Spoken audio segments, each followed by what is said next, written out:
Min ziarahi makbarah Rasulullah sallallahu alaihi wasallam melalui laluan khas bagi lelaki dan perempuan. Perempuan masuk pintu 27 29. Jalan khas. Dan sekarang ini perempuan juga alhamdulillah sudah 3 masa dibuka. Saya dah ada jadual sekejap lagi. Laki-laki 24 jam boleh pergi. Cuma lepas pukul 11 pintu-pintu lain ditutup, dia buka babus salam dengan babul baqi'. Jadi kalau pergi, oh pintu tutup tak, pergi sampai ke pintu nombor 1. Itu dibuka. Memberi salam kepada Rasulullah sallallahu alaihi wasallam. Okey, kemudian kita juga memberi salam kepada Sayyidina Abu Bakar radhiyallahu anhu dan juga beri salam kepada Sayyidina Umar radhiyallahu anhu. Bertiga ni tuan-tuan. Ketika Rasulullah sallallahu alaihi wasallam balik daripada Hajjatul Wada, pada tahun ke-10 Nabi mengerjakan haji. Pada tahun ke-10 lah terkenal dengan nama khutbah Hajjatul Wada, haji perpisahan. Nabi balik sampai ke Madinah, Nabi sudah mula sakit-sakit. Satu malam Nabi pergi ke Baqi' mendoakan sahabat-sahabat di Baqi'. Nabi berdoa kepada mereka dan Nabi kata, insya-Allah nahnu bila bikumul lahiqun, insya-Allah aku akan menyusuli kamu. Nabi balik pada Baqi', mula Nabi sakit. Aisyah kata Nabi balik pada Baqi', Nabi cerita sakit kepala. Betul, aku pun sakit kepala juga hari itu. Makin hari Nabi pun makin sakit. Tapi masih lagi bergilir rumah isterinya. Akhir sekali dia di rumah Maimunah jatuh sakit yang teruk, sehingga dia panggil semua isteri-isteri dia, berbincang. Pada masa itu dia beritahu pada isterinya, dia minta kebenaran pada isterinya untuk tidak dapat lagi bergiliran, dia nak duduk di rumah Aisyah. Semua setuju. Maka Nabi pun duduk di rumah Aisyah. Makin hari makin sakit, makin ternak sakit Nabi dan sebagainya. Satu pagi, ni sahabat kata, satu pagi Nabi buka pintu daripada rumah dia, nampaklah sahabat-sahabat nak sembahyang subuh pagi itu. Nabi pun tersenyum. Kerana sahabat-sahabat mereka, sahabat-sahabat Nabi tetap menjalankan taat pada Allah Ta'ala walaupun Nabi tak ada. Kata dalam buku tu, setelah Nabi tutup pintu itu, tidak buka lagi pintu, dan pada hari itulah hari terakhir Nabi berada di bumi ini. Okay. Aisyah berkata pada masa akhir hayat Nabi, Nabi di atas pangkuan Aisyah, ketika dadanya turun naik kan dah hampir sakarat, Nabi pun rasa penat pada masa itu. Maka Nabi kata, ya Allah, semua maut mesti ada sakarat, dia kata. Kemudian Nabi berpesan, perkataan terakhir Nabi, as-salah au ma malakat aimanukum. Jaga solah kamu, jaga hamba sahaya kamu, amanah kamu. Nabi celup tangan dalam air, Nabi sapu ke muka kerana terlalu penat, letak balik, terjatuh tangan, dan Nabi pun tengok pada ke atas. Nabi tunjuk ke atas, fir rafiqil a'la, kata Nabi. Maksudnya ar-rafiqil a'la, maksudnya kawan yang tertinggi, iaitu Nabi merasa dia akan kembali pada Allah Ta'ala. Ar-rafiqil a'la, ar-rafiqil a'la, kata Nabi, dan kalimah itulah kalimah terakhir, dan Nabi pun wafat.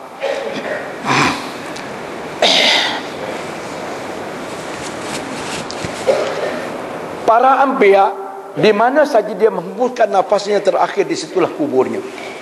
Maka Nabi sallallahu alaihi wasallam dikebumikan dia di rumah Aisyah yang ada sekarang ini.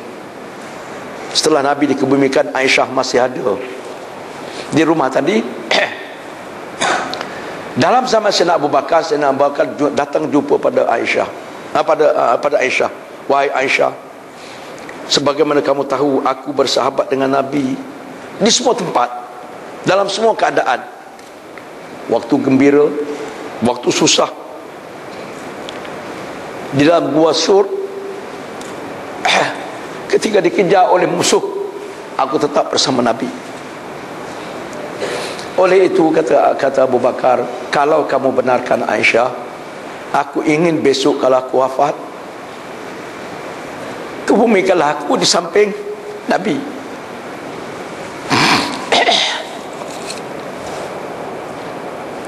Karena Abu Bakar kata, aku tidak merasa bahawa Nabi terpisah dengan aku, dia kata.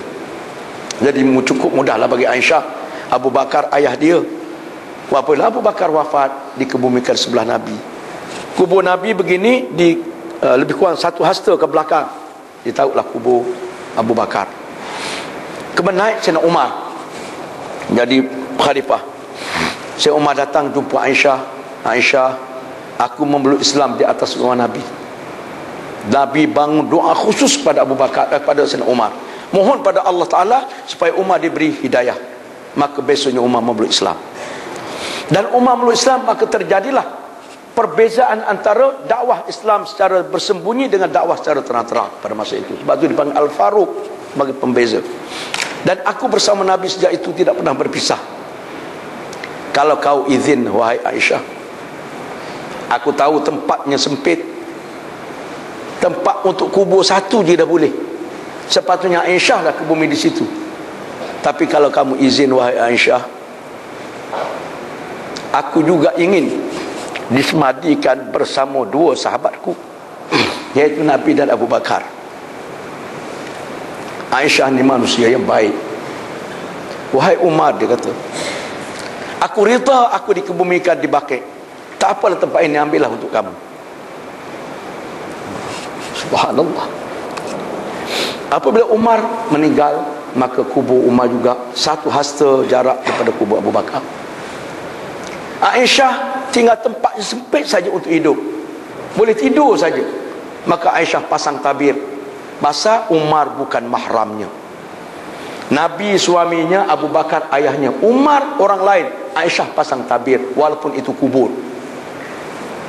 Sampai hari inilah orang-orang Arab, perempuan tak masuk atas kubur kalau pergi ke Madinah, ke Mekah. Dan saya juga daripada dulu, Tok Guru saya pesan, jangan benarkan anak isteri kamu perempuan masuk ke kubur. Sampai sekarang saya masih amal untuk keluarga saya lah. Adik-balik saya tak tahu. Saya cuma beritahu, mereka ikut tak ikut wallahu alam. Tapi keluarga saya masih pegang itu. Itulah, maka Sayyidina Abu Bakar juga, Sayyidina Umar juga berada di kubur yang sama. Dan kita sampai ke sana dan kita akan berdoa dan kita beri salam kepada Nabi dan kepada Abu Bakar daripada Umar. Ketiga-tiga ni sekali. Osman dan Ali juga semua, yang lain-lain sahabat lain berada di Baqi', termasuklah Aisyah sendiri. Okey, di penghujunglah kawasan kubur makbarah, hendaklah kita membaca doa dengan menghadap kiblat, jangan menghadap kubur. Mohon pada Allah, bukan mohon pada kubur. Apa yang nak minta? Tak ditentukan. Kalau saya menghadap kiblat, mula-mula sampai, ya Allah, ya Tuhan, aku bersyukur, ya Allah, sekian banyak umat Islam di muka bumi ini, aku termasuk engkau pilih untuk menziarahi Nabi sallallahu alaihi wasallam. Walaupun aku dilahirkan di akhir zaman, tidak pernah jumpa dengan baginda, tapi aku cukup bergembira kerana aku dapat menziarahi kuburnya, ya Allah. Oleh kerana itu, ya Allah, jangan jadi ziarahku ini ziarah terakhir bagi hayatku. Seandainya umurku aku panjangkan, jemput aku lagi, ya Allah. Aku rindu pada Rasulullah sallallahu alaihi wasallam. Dan jadikanlah ziarah aku ini sebagai sebab aku mendapat syafaat Nabi sallallahu alaihi wasallam, dan jadikanlah aku sebagai umat Nabi yang mampu mengikuti sunnah Rasul sallallahu alaihi wasallam. Itu di antara doa yang kita minta, terutama sekali nak minta syafaat Rasulullah sallallahu alaihi wasallam kepada Allah Taala, bukan minta pada kubur. Jangan pergi, wahai Nabi syafaatlah aku. Dah, Nabi dah mati. Itu nak bezakan antara bermohon pada Allah dengan kubur. Itu berbeza. Okay. Keluar masjid dengan mendahulukan kaki kiri dan baca doa keluar masjid. Kalau kita keluar masjid, kita langkah kaki kiri keluar, baca doa, Allahumma inna nas'aluka min fadlik. Atas pintu semua ada. Atau Allahumma rabbi fili dhunubi waftah li abwaaba fadlik. Ya Allah, kami mohon kepadamu daripada kurnia-kurniamu. Allahumma inna nas'aluka min fadlik. Kita keluar masjid, jangan lupa tiap kali keluar masjid, bila pun, masuk bila, keluar bila pun, baca doa. Langkah kaki kiri, baca doa. Sampai ke kasut, pakai kasut kaki kanan, buka kasut kaki kiri. Itu di antara adab pakaian lah. Tak sempat saya nak cerita tentang adab pakaian di sini. Okay. Berdoa di Raudhah jika belum. Kita berusaha masuk Raudhah bila ada masa, berdoalah. Dalam buku tu ada doa. Kalau saya masuk di Raudhah, saya doa apa? Pertama sekali saya minta doa supaya saya mendapat syafaat baginda Rasulullah sallallahu alaihi wasallam. Minta ampun pada Allah Taala tentulah, untuk kita, untuk ibu bapa kita, untuk ahli keluarga kita, saya, untuk anak-anak, untuk isteri saya, anak menantu saya, cucu-cucu saya, adik-beradik saya. Dan saya minta supaya Allah Taala jemput semua keluarga saya datang menziarahi Nabi sallallahu alaihi wasallam. supaya Allah Ta'ala bagi peluang. Pasal hak Allah semuanya itu, bukan hak kita. Saya tak terfikir saya boleh pergi ke Madinah. Mula-mula saya pergi ke Mekah, bawa keluar duit EPF. Mula-mula pergi Mekah, keluar duit EPF. Mula-mula sebelum pergi haji, pinjam duit koperasi, bukan koperasi, pinjam duit tabung kebajikan kaki tangan Risda. Pak saya bertugas. Dapat zaman tu murah, pergi 2,500, pinjam 5,000 dapat pergi suami isteri. Zaman itu. Mula-mula pergi. Lepas tu doa pada Allah Ta'ala. Allah Ta'ala bagi, insya-Allah. Kadang-kadang kita pergi pakai duit kita. Tahun lepas saya pergi pakai duit sendiri. Bayar suami isteri. Tahun ni pergi duit orang. Orang tu bayarkan. Ya kan? Masuklah isteri saya, dapat lagi 50%. Jadi bayar, suku je bayar daripada 2 orang. Dan rezeki Allah Ta'ala bagi. Tahun depan doa lagi. Kalau Allah Ta'ala panggil panjang umur, insya-Allah pergi lagi. Ya kan? Itu kita doa kan. Itu je, mohon pada Allah Ta'ala. Okey, kemudian menziarahi Jannatul Baqi'. Lepas tu kita dibawa pergi ziarah Baqi'. Kadang-kadang masuk ke kubur Baqi', orang laki-laki biasa kubur Baqi' buka lepas subuh dengan sebelum lepas asar. Laki-laki boleh masuk ke dalam. Boleh masuk dalam, insya-Allah. Perempuan memang tak boleh. Kalau nak tengok juga di hujung Baqi' tu kita ikut jalan pergi ke hujung sana, di hujung sana pagar dia rendah. Daripada situ kita nampak semua kubur. Saya selalu bawa, kalau isteri saya bawa tepi kubur tu, pergi ke hujung sana, tengoklah. Awak nak tengok, nak masuk dalam tak boleh kan? Di situ kita berdoa. Kalau hari pergi, tuan-tuan puan-puan dibawa oleh muzawir, dia berdoa dalam karangan masjid je, atau depan kubur ni, jauh daripada kubur lah, dia berdoa. Cuma kadang-kadang ada kalanya, kalau jumpa jangan terkejut. Ada kala tukang baca doa tu pun panjang baca doa dia pasal nak suruh kutip duit. Seorang baca doa berang, seorang bawa baik plastik. Sedekah. Yang baca doa tengok, selagi tak habis lagi tu tak berhenti. Habis je selesai kutip wasallallahu tu, kan. Dia jangan terkejut kalau jumpa macam tu pun. Kan nak sedekah lah, tapi berpada-pada. Orang kita ni kadang-kadang terlalu baik sedekah sampai 100. Bagilah 5 rial, 1 rial, 5 rial, cukup lah. Saya beritahu isteri saya, kalau awak nak sedekah di masjid, biarlah sama rata, makna banyak orang beri manfaat. Bagi serias-serias, bawa duit 10 rial katakanlah. Petugas masjid tu tukang lantai azam-zam tu, kita lalu beri, jangan nampak jauh-jauh, kumul kita nanti kan. Sen Allah, sab, jazakallah. Saya pernah sedekah ketika tawaf. Satu masa tu saya tawaf, banyak orang butuh. Tawaf sunat ni, keletek. Kita sedia duit serial. Ambil serial, Allah, tangan dia, jazakallah, dia doa ke kita. Tengah tawaf tu, doa mustajab. Bagi. Alhamdulillah. Ini kawasan Raudah. Okey. Ini Raudah, kawasan Raudah. Kalau kita tengok, semua tiang di kawasan Raudah bertatah. Tak luas kawasan Raudah tu. Semua tiang bertatah. Kapet di Raudah berwarna krim, hijau, bunga krim. Di luar warna merah. Ini mimbar. Di hujung sana ditulis ni, hadis ni, ma baina baiti wa mimbari raudatun min riyadil jannah. Antara mimbarku dengan rumahku di hujung sana tu, ini adalah kawasan taman daripada taman syurga, kata Nabi. Itu Raudah maksudnya. Okey. Sebelah Raudah ini, sebelah mimbar, ni mimbar. Sebelah mimbar ni ada mihrab. Ini mihrab Nabi yang asal. Dulu bukan cantik macam tu. Dulu batang tamar je.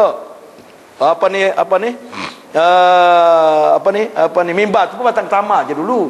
Sekarang dibuat indah lah. Sebelah kanan pada mimbar tu ada lagi satu mihrab seperti itu juga. Itu mihrab setelah dibesarkan masjid oleh Kerajaan Osmaniyah Turki. Masjid dibesarkan, mihrab mesti ada di tengah-tengah, maka beralihlah mihrab. Mihrab yang ada sekarang selepas kapet merah tu di depan lagi. Setelah dibesarkan masjid sampai sekarang, mihrabnya ada depan lagi. Semayang fardu lebih afdal di sah pertama, bukan dalam Raudah. Ini keliru. Semayang sah yang paling utama, yang suruh Nabi suruh duduk ialah sah pertama, itu di sah pertama, bukan dalam Raudah. Orang banyak dah tunggu semayang dalam Raudah. Semayang apa? Sah pertama tu yang perlu berebut. Ini apa ni, mihrab. Ni gambar ni saya nak tunjuk beza kapet je. Kapet di luar sana tu, itu kapet merah, itu luar Raudah. Dalam ni kapet warna macam tu, itu Raudah. Jadi kita tak biasa pergi kan, kita tengok kapet macam tu, tu Raudah lah, insya-Allah. Kalau dia tak tukar lagi lah. InsyaAllah. Masih, baru ni masih sama lagi. Tak tahulah, saya balik baru ni dia tukar pula, kita tak kerti lah tu. Tapi dia pun nak bantu orang supaya mudah kenyang, mudah cam, ya. Itu aja. Ini kawasan perempuan. Kawasan perempuan di pagar, di tiang sini yang tulis apa nama ni, had Masjid Nabawi ni. Kalau kita tengok ujung tiang ni, yang saya lain merah tu, ini kawasan ini kawasan Raudah untuk waktu perempuan. Perempuan ziarah, dia masuk daripada belakang. Daripada belakang dia akan lalu ke tepi sini, dia kepunglah canvas, masuk sampai ke Raudah ni. Ni kawasan Raudah yang perempuan. Laki-laki tengah sikit kalau waktu perempuan ziarah Raudah tu. Tapi perempuan terhad masa dia. Saya tengok saya ada jawapan ada waktu. Waktu ziarah wanita, hari Jumaat pagi pukul 7 hingga pukul 10, petang pukul 2 hingga pukul 3, malam 9 hingga 11. Itu waktu ziarah perempuan. Kalau hari biasa Sabtu hingga Khamis 7 hingga 10 pagi, petang 1:30 hingga 3, dan malam 9 hingga 11. Itu waktu ziarah wanita. Ada 3 waktu sekarang ini. Zaman dulu tak ada malam. Ini baru 2 tahun dibuka malam untuk wanita. Jadi banyak juga masalah sikit. Dan sekarang sistem dia himpun orang Asia Tenggara, sama-sama Asia Tenggara. Datang ke Malaysia, haji, duduk. Dia suruh duduk dulu. Ramai datang baru lepas. Ada juga yang bingung 1-2 terlepas. Itu lain cerita lah. Di mana-mana kita jumpa yang luar biasa, takkan kita jumpa, kita jangan heran lah. Pergi. Sebab dulu kalau dilepas semua macam dulu, terkepit. Orang Afrika tinggi, orang Melayu rendah, terkepit di tengah-tengah. Kan kancing terkepit dengan gajah. Kadang-kadang gajah kancing masuk dalam telekung gajah. Okey, sekarang dihimpun setakat mana boleh, setakat mana boleh. Okey. Ini juga gambar perempuan tak akan jumpa benda ni. Ni laki-laki saja, ni kubur Nabi dan sebagainya ni. Perempuan masuk nampak dinding je lah. Okey. Sama je, sini pun dinding juga, cuma nampak ada lubang je. Okey, kubur Nabi. Ini Jannatul Baqi', kubur Baqi'. Gambar daripada atas. Di depan ni dulu kedai-kedai semua tepi sini. Sekarang ni semua jadi pejabat kesihatan. Pejabat kesihatan kat depan tu. Ni daripada atas. Itu Masjid Quba. Habis kubur Baqi', kemudian kita pergi pada ziarah luar, itu Masjid Quba. Sikit. Sikit lagi, insyaAllah 15 minit lagi boleh. Okey, Masjid Quba terletak di perkampungan Amr bin Auf. Masjid Quba itu di kampung seorang bernama Amr bin Auf. Bani Amr bin Auf. 3 km ke selatan kota Madinah. Jarak dia 3 km daripada Masjid Nabawi, selatan kota Madinah. Masjid pertama dibina oleh Rasulullah sallallahu alaihi wasallam setelah hijrah. Nabi berhijrah daripada Mekah sampai ke Quba dulu sebelum sampai ke Madinah sekarang. Nabi berada situ 13 hari dan membina masjid yang bernama Masjid Quba. Nabi sendiri ikut terlibat dalam pembinaannya. Okay. Nama Quba sempena nama perigi yang ada di situ. Satu buah perigi namanya Quba, maka diambil masjid itu sebagai Masjid Quba. Ashimus binti An-Nu'man menceritakan, aku melihat Rasulullah sallallahu alaihi wasallam ketika membina masjid ini, baginda memikul batu bata di atas belakangnya sehingga bongkok tubuhnya. Debu-debu dan pasir penuh di tubuh dan bajunya. Apabila seorang sahabat meminta untuk mengambil beban itu terhadapnya, sahabat bagi nak tolong supaya Nabi tak bawa pikul, Nabi kata, Nabi tidak benarkan, sebaliknya Nabi menyuruh ambil beban yang lain. Kamu tak usah ambil yang ni, pergi ambil yang lain. Aku bermakna Nabi ikut serta dalam membangun Masjid Quba. Ini hadis riwayat Tabarani. Rasulullah sallallahu alaihi wasallam bersabda, man kharaja min baiti hatta ya'tiya Masjid Quba wa yusalli fihi kana adlu umrah atau kama qala rawahu an-Nasa'i wa Ibnu Majah. Bermaksud, sesiapa yang keluar daripada rumahnya sehingga sampai Masjid Quba dan salat di dalamnya, baginya ganjaran pahala seperti menunaikan satu umrah. Dengan syarat wuduk di rumah, wuduk di hotel. Sebab tu dalam ziarah luarnya, pertama dia pergi ke Masjid Quba, takut wuduk terlepas. Kita wuduk dulu, naik bas sampai sana, insya-Allah kita berziarah Masjid Quba. Ada ziarah Masjid Quba, pertama berwuduk di rumah, di maktab kita, di hotel kita. Okey. Yang kedua, memperbanyakkan selawat ketika ada perjalanan. Itu biasa muzawir kita akan beritahu. Mendahulukan kaki kanan ketika masuk dalam Masjid Quba, yang memanglah cuma jam tu berlaku kalau musim haji, pasal pintu sama, nak masuk nak keluar. Okey, perempuan terus ke belakang, laki-laki sekat, dah ada jalan masuk, insya-Allah. Ditunjuk nanti. Solat sunat tahiyatul masjid 2 rakaat, biasa kita pergi pagi. Kalau saya masuk cepat. Biasa dia bagi masa kita 20 minit saja paling lama. Kadang-kadang 15 minit, sebab kalau pergi 15 dia jadi setengah jam. Di Quba ni banyak halangan tuan-tuan. Turun tangga je semua ada yang jual kat situ. Mak ayah tak ada jual. Termasuklah untuk cucu-cucunya sambil menyanyi Tala'al badru alaina, kata untuk tu. Kita pun tak jadi masuk masjid. Sangkut di untuk kan.